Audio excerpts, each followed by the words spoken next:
يا مساء الخير يا شباب، يا رب تكونوا بخير. مبدئيا كده ده الفيديو الأخير أو الفيديو الختامي في سلسلة الاي اس. يعني احنا عملنا مجموعة من الفيديوهات، ده الفيديو رقم 7. يعني أنا مبسوط جدا بكم الناس اللي استفادت. وعلشان كده حابب أعرفكم على السريع إن احنا إن شاء الله يعني مكملين داتابيس، وعشان كده عملت جروب على الواتساب ومستنيكم فيه. هسيب لك اللينك أكيد في الديسكربشن تحت، ويلا بينا. بس تعالى نتكلم على السريع كده في الفيديو انا عملت ايه. اول حاجه عملت بروجكت بسيط. تاني حاجه عملت برضو بروجكت بسيط، يعني سواء على الاكسس او النت بينز. كمان ربطتهم ببعض، وضحت لك طريقه الربط وازاي تجيب اللينك بطريقه صح او الباث بطريقه صح بتاع الفايل اللي انت كنت شغال عليه. ايا يكن الطريقه، انت ممكن تكون حافظ المسار توب، ممكن تكون مش حافظه. فلو مش حافظه تعمل سيف از وتحفظه في مسار انت هتحفظه. تمام. وكمان برضو وضحت لك ازاي تجيب المسار صح في الفيديو. تمام. وكمان وضحت لك ازاي تعمل سيلكت، وازاي تعمل انسيرت، وازاي تعمل ابديت للداتا اللي هتكون موجوده في البروجكت بتاعك على الاكسس.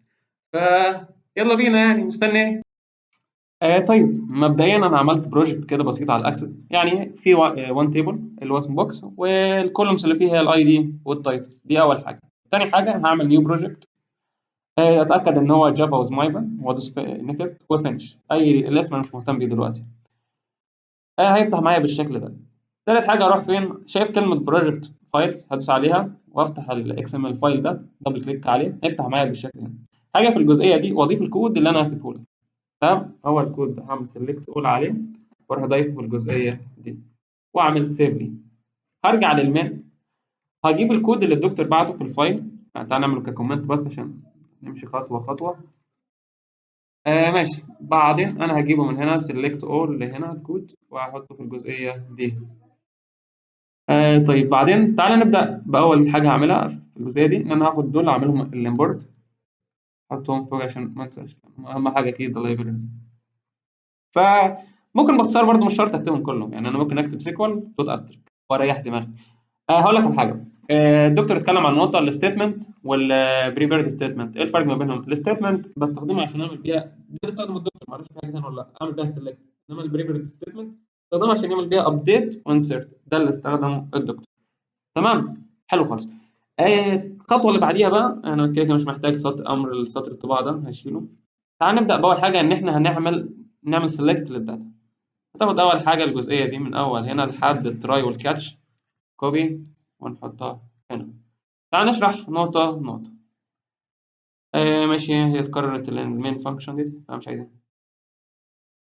بص، هو هنا اول حاجه عمل سترينج وهيخزن فيه الباس اللي انت هتجيب منه الفايل اللي هتشتغل عليه، اللي هو البروجكت بتاعك. هو هنا الجزء ده هو عباره عن البروتوكول المسؤول ان هو يعمل اكسس ان انت توصل للفايل ده، اللي هو يو كان اكسس. تمام. طيب تعالى نيجي للمشكله اللي هو كله بيقع فيها غالبا، اللي حته ان انا اوصل ازاي للوكيشن الصح. اوصل له ازاي؟ يعني هي ببساطه خالص، انت المفروض عارف مكان سيفت فين البروجكت ده. تمام. هو غالبا بيكون في الدوكيومنتس. طب لو انا مش عارف، ادوس على كلمه فايل واسيبه، واريح دماغي اسيبه في مكان تاني، بافتراض ان انا خلصت البروجكت اسيبه في مكان تاني. تمام. طبعا انا مسيبه في الداونلود فمش هسيبه تاني. طيب هجيب المسار ازاي؟ انا دلوقتي هروح للداونلودز. اهو فينها اهي. هو ده الاسم بتاعه. تمام. هعمل كليك يمين، هتختار اخر اوبشن اللي هي بروبرتيز، معلش مش باينه في السكرين. ومن هنا هتختار اللوكيشن ده، تعمل سيلكت عليه كله. تمام. اهو. وبرده كذلك هنا سيلكت على ده كله. هتيجي هنا بقى الكود وتمسح من اول كلمه سي اللي هو البارتيشن ده لحد الاخر، وتضيف اول جزء، بعدين باك سلاش باك سلاش، وتاني جزء. تمام. يعني كده احنا عرفنا نعمل كونكشن، كده اول خطوه تم. تعال نيجي للجزء اللي بعديها بقى، اللي هو انا هعمل سيلكت على ايه بالظبط، انهي تيبل هستخدمه. هنا كاتب ستودنت، انا اغيرها لاسم التيبل اللي انا شغال عليه اللي هو انا بوكس. طبعا اتاكد ان انت بتكتب الحروف بالظبط سواء كابيتال او سمول لانه كيس سنسيتيف. حلو خالص. هنيجي للجزء اللي بعديها، هو الكولومز اللي انا هطبعها. طيب انا عايز اطبع ان مثلا انا عندي هنا الاي دي والتايتل بس، فمش محتاج مثلا يكون عندي كولوم ثالث اللي هو ده، فعملت كومنت. هنا اي دي وده هغيرها لتايتل مثلا. ده كده ده سترينج فمش هيفرق. يعني تكتب زي ما تكتب مش هيفرق. هنا ده اللي هيفرق، ده الكيس سنسيتيف. هنا الاي دي لازم يكون حروف زي ما هو، وهنا هتحط اللي هي كلمه تايتل. تمام، واحنا كده غالبا كده صح، ما فيش اي ايرور ممكن يحصل، يعني هو ده السلكت ببساطه. طيب تعالى نعمل رن ونشوف هيحصل ايه. تمام، هو اشتغل وطبع. اول حاجه طبع الاي دي 2 كيلو، اي دي 3 كيلو 3 اهو، اي دي 2 كيلو 3 كيلو 3، الاي دي 4 كيلو 4. تمام، بعدين دخل في 8 اللي هو رن وكذلك. بس يعني هو ده كده انا عرفت اعمل سيلكت، والدنيا هتكون تمام ومظبوطه زي الفل. طب تعالى نيجي للجزء الثاني بقى اللي هو الانسيرت. في الانسيرت انت بتضيف داتا. في فرق بين الانسيرت والابديت، اكيد عارفين كده. طيب فين الجزء الثاني؟ اهو من اول هنا نعمل انسيرت. كده انا مش محتاج الجزء الاولاني، فهشيله من اول هنا من بعد الكاتش. طبعا هسيب الكونكشن ده المسؤول عن الكونكشن، مش همسح اكيد لان ده اساس كل حاجه. تمام. بعدين هو دلوقتي هيعمل انسيرت، هو بيقول لي انسيرت انتو اسم التيبل بقى، التيبل اسمه بوكس. هنا هحط الداتا اللي انا هعمل لها انسيرت. انا ما عنديش غير اتنين كولوم كده، هو الاي دي والتايتل. تمام، الاي دي والتايتل. تمام. والفاليوز انا بحط مكان كل قيمه علامه استفهام كويشن مارك. طبعا هنا اتنين فاسيب اتنين. تمام. طيب تمام، هو عمل بيجهز للكونكشن وكده. تمام. طيب انا دلوقتي قلت لك هما اتنين بس، مش محتاج السطر بتاعي. طيب هو هيعمل اول حاجه هيعمل انسيرت في الاندكس واحد واندكس اثنين. اندكس واحد دي بتشاور على ايه؟ بتشاور على اول علامه استفهام. هنا اول علامه استفهام بتشاور على الاي دي لك. وكذلك هنا الثانيه رقم اثنين، رقم اثنين ده بيشاور على علامه الاستفهام الثانيه اللي هي بتشاور على التايتل.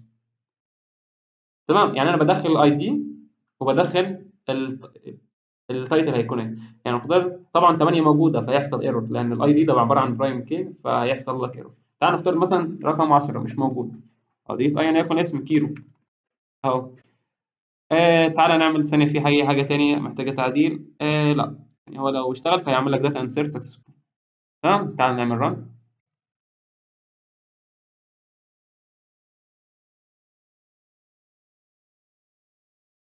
تمام، هو جاب لي داتا انسيرتد سكسسفول وبيلد سكسسفول. طب ليه ما ظهرتش هنا؟ لازم اعمل يعني اطفيه اقفل واشغله تاني. طب ببساطه هدوس عليه تاني اهو. احنا ضفنا رقم 11. تعالى نشوف 10 قصدي، اهو 10 وضافت كيلو اهو زي ما كاتبها. كده انا عرفتك ازاي تعمل انسيرت وكمان عرفتك ازاي تعمل سيلكت. تعالى اعرفك ازاي تعمل ابديت بقى. ابديت هتاخد الجزء الاخير بقى من الكود لان هو اللي كان مسؤول عن الابديت. فين اهو من اول هنا ابديت، عدل تراي والكاتش. نرجع فوق. طبعا هنسيب الكونكشن ده اساسي عشان اعرف اوصل اكيد يعني، فمن اول سترينج ده لحد كلمه اخر كاتش.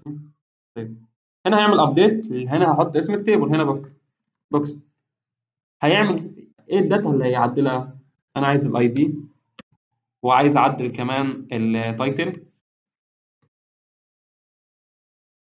بس انا ما عنديش اي حاجه تاني. تمام، فهوير اي دي عمل علامه استفهام. علامه استفهام دي الداتا اللي هدخلها في الستيتمنت اللي جايه دي. تمام، انا مش محتاج اي حاجه تانية اعدلها في اللي جاي. طيب هنا زي نفس الفكره ان هو هنا اندكس واحد اندكس اثنين اندكس ثلاثه عشان دي بيز 1 تقريبا يعني. فالواحد هو عباره عن هنا هياخد مني ايه؟ الاي دي. ها الاي دي، فاكيد لازم يكون انتجر فاعدلها الانت، يعني set انت. طبعا اول حرف كابيتال. تمام، وهنا اكيد رقم فهيجيب لي ايرور. انا افترض الرقم اللي انا عايز اعدله مثلا، نفترض ان احنا نعدل 10 ده اخليه 100، او خلينا نعدل 20 مثلا نخليها 200 اهي 200. تمام. طيب بعدين رقم 2 ده بيشاور على ايه؟ رقم 2 اللي هو علامه الاستفهام الثانيه اللي هو بيشاور على التايتل. تمام، اللي هو ده. طب التايتل اكيد سترينج فلازم اكتب سترينج. طيب هنا اكيد سترينج فلازم دبل كوتيشن. هكتب السترينج اللي انا عايزه. انا عايز مثلا ايه؟ هعدل ايه بالظبط؟ اخليه مثلا كيلو. مثلا كيلو تاني جنبيه عشان نلاحظ الفرق. طيب انا الكلام ده هعدله على ايه؟ طب رقم 3 اللي بيتشاور على ايه بالظبط؟ بيتشاور على الاي دي اللي انا هعدل فيه، اللي انا هعمل بيه سيلكت عشان اعمل له ابديت. طب ماشي، انا معاك لحد دلوقتي. احنا قلنا هنا رقم كام؟ هو رقم 20 فهكتب هنا 20. يعني ببساطه كده هيحصل ايه هنا؟ ال 20 دي هتتغير تبقى 200 وكيلو هيبقى كيلو كيلو. تمام، يعني اتمنى تكون ما اعتقدش ان في حاجه تانية محتاجه اي تعديل. تعالى نعمل رن.